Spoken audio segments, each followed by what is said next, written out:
Ugly but efficient. The Steelers go out there and they beat the Atlanta Falcons 18-10. Yes, you heard that correctly. They defeat the Atlanta Falcons 18-10. The offense did not score a single touchdown in this game.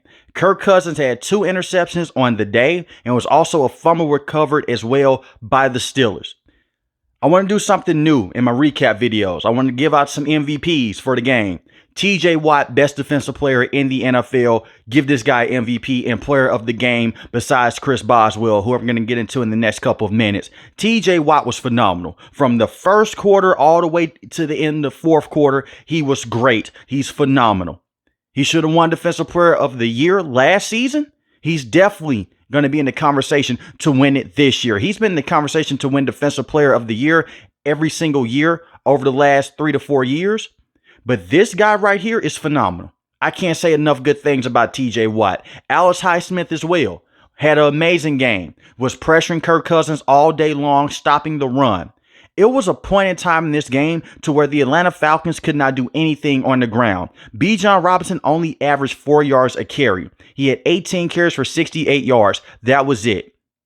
Kyle Pitts did go out there. He did have a receiving touchdown. But besides that, the Atlanta Falcons offense looked terrible. And that's more so with the Steelers defense. Their defense was dominant. Patrick Queen made a lot of good plays today. You love to see that because you went out there, you gave him a lot of money, and he's coming over from the Baltimore Ravens. The Steelers defense won them this game with Chris Boswell. I have to give those guys their credit. Chris Boswell had 6 field goals in this game. He scored all of the Steelers' points, every single last one of them. He was amazing. From distance, hitting 54-yard field goals, 56-yard field goals, hitting from the 50. He was phenomenal. One of the best kickers in the NFL over the last couple of seasons. He is Mr. Consistent. If they did not have him at kicker, we're talking about a completely different ball game here. Now, those are the positives. The secondary did some lockdown things as well. Dante Jackson went out there. He got a pick that basically went out there and it sealed the game. It put the Steelers into a situation to go out there and kick that last field goal that put them over the top. I got to get into the offense, guys. The offense was no good. The offense was something out of the 1980s, 1990s. They ran the football over and over and over again. And they were efficient. Najee Harris had 20 carries for 70 yards. It was tough. Justin Fields had 14 carries for 57 yards. He was 17 of 23 on the day for 156 passing yards. You guys know that I like to keep it real on this channel. He had a lot of sweet throws to George Pickens. But when they would double team George Pickens and they would take him away, no one else could get open. This is what I was afraid of when they traded Deontay Johnson to the Carolina Panthers. They don't have a clear-cut number 2 wide receiver. Van Jefferson is not that guy. Calvin Austin III is not that guy. Roman Wilson, he missed this game. He's the rookie coming out of Michigan. He's still dealing with an ankle injury. Hopefully he can play next week or the week after that. They need to get their passing situation figured out because if they don't, you're not going to win many football games like this. Look at how many flags were thrown today in favor of the Atlanta Falcons. The referees were not on the Steelers side in this football game at all. And I am concerned about them long term. Now, Justin Fields was never supposed to be the starter. It was supposed to be Russell Wilson, but he's still dealing with that calf injury. From anyone that has suffered a calf injury, I can tell you this off firsthand. If you play any type of athletic sport, you're not going to be okay out there physically. You're not going to be able to move the same. We've seen it with Joe Burrow last season for the first 3 games. He didn't look the same. We saw with Brett Favre many decades ago when he was dealing with a calf injury, he looked like a completely different quarterback. I know a lot of people just think that you're just going back there and planting and that's it. It's a lot of movement when you're taking that 5-step drop on that calf. And unfortunately with Russell Wilson, it's his right calf. And he suffered that in training camp. And those things seem to linger.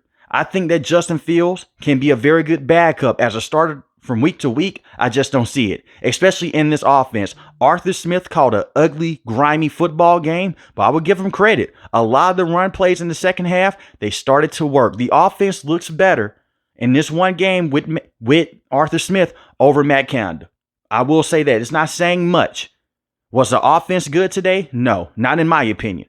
Justin Fields was efficient because he only had one weapon to throw the football to. But besides that, I am concerned. Pat Freiermuth did have a couple plays here and there. He was a very good blocker in this football game. I will say this about Pat Freiermuth. Find a way to get him the football more. It's the reason why they went out there and they just gave him a contract extension. Pat Freiermuth can be a very good receiving tight end.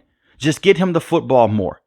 Justin Fields did have a couple plays that made you scratch your head inside the pocket, but he was evading pressure all day long.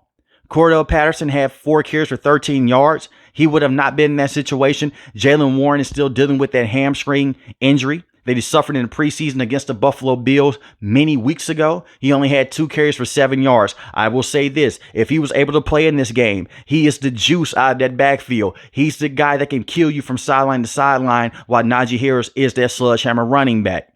But today's game was a definition of an ugly Steelers football game. And this is how they win majority of their games in the Mike Tomlin era. They even had some wins like this underneath Bill Cowher as well, to where it just makes you scratch your head and say, you know what? A win is a win. We'll take it.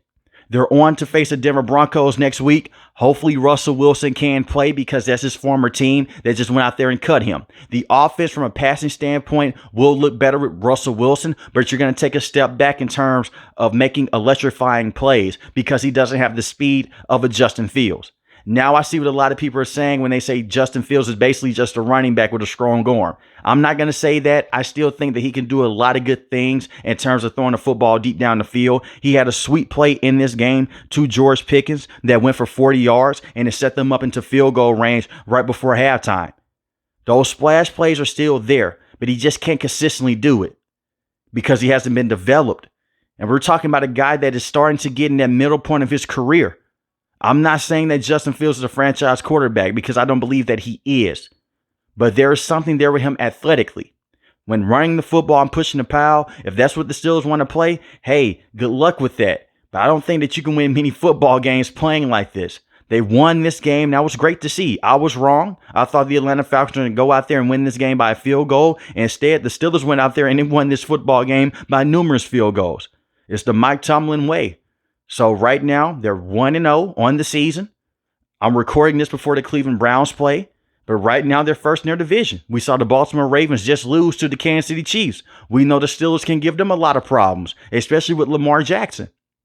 We also just saw the Cincinnati Bengals have an upset against the New England Patriots. But let me know in the comment section below, how do you guys feel about this football game and who was your main MVP? I have to split it. I have to go with Chris Boswell because he scored all the points, and then you have to go with TJ Watt. Cameron Hayward had a nice day as well. And you love to see that because you just gave him a contract extension as well. All the key pieces on the defensive side of the ball, they went out there and they did their things. Same with Minkah Fitzpatrick as well. He was very good in the middle of the defense. Part of the reason to why Kirk Cousins just shied away from throwing across the middle of the defense was because Minkah Fitzpatrick was just sitting there trying to bait him into throwing interceptions. That's part of the reason why he threw his second interception of the game to Dante Jackson. But just let me know how you guys feel about the Steelers moving forward. If you're new to the channel, hit the subscribe button. If you like the video, hit the like button. Most importantly, want each and every last one of you guys stay safe, stay positive. Thanks for watching the video, guys. God bless. Peace.